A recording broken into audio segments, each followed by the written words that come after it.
இந்த முருங்கைக்கீரை பொரியல் எண்ணெயே இல்லாமல் பண்ணியிருக்கோங்க. நீங்களும் பண்ணி பாருங்கள், டேஸ்ட் நல்லாயிருக்கும்.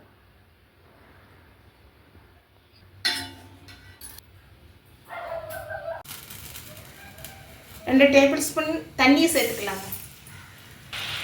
இப்போ முருங்கைக்கீரை 2 வாட்டி அலசி வச்சுருக்குறேங்க. இந்த கீரை இதில் சேர்த்துக்கலாம்.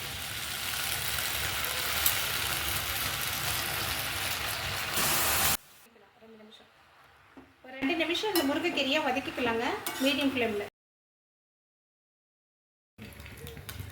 2 டேபிள் ஸ்பூன் வேர்க்கடலை சேர்த்துக்கலாம். வேர்க்கடலை வறுபட்டுடுச்சுங்க. இந்த சின்ன மிளகாய் 2 கிளி போட்டுக்கலாம். ஒரு அரை ஸ்பூன் சீரகம் சேர்த்துக்கலாம். 1 நிமிஷம் வறுத்துக்கலாங்க.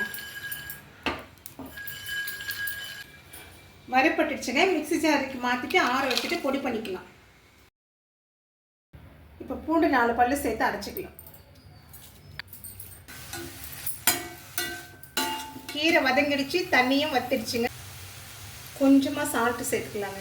முருங்கைக்கீரையிலும் உப்பு இருக்குது, அதனால கொஞ்சமாக தான் சேர்க்கணும்.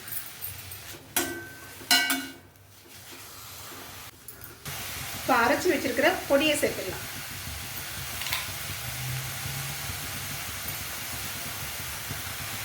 ஒரு வாட்டி கலந்துட்டு ஸ்டவ் ஆஃப் பண்ணிடலாம்.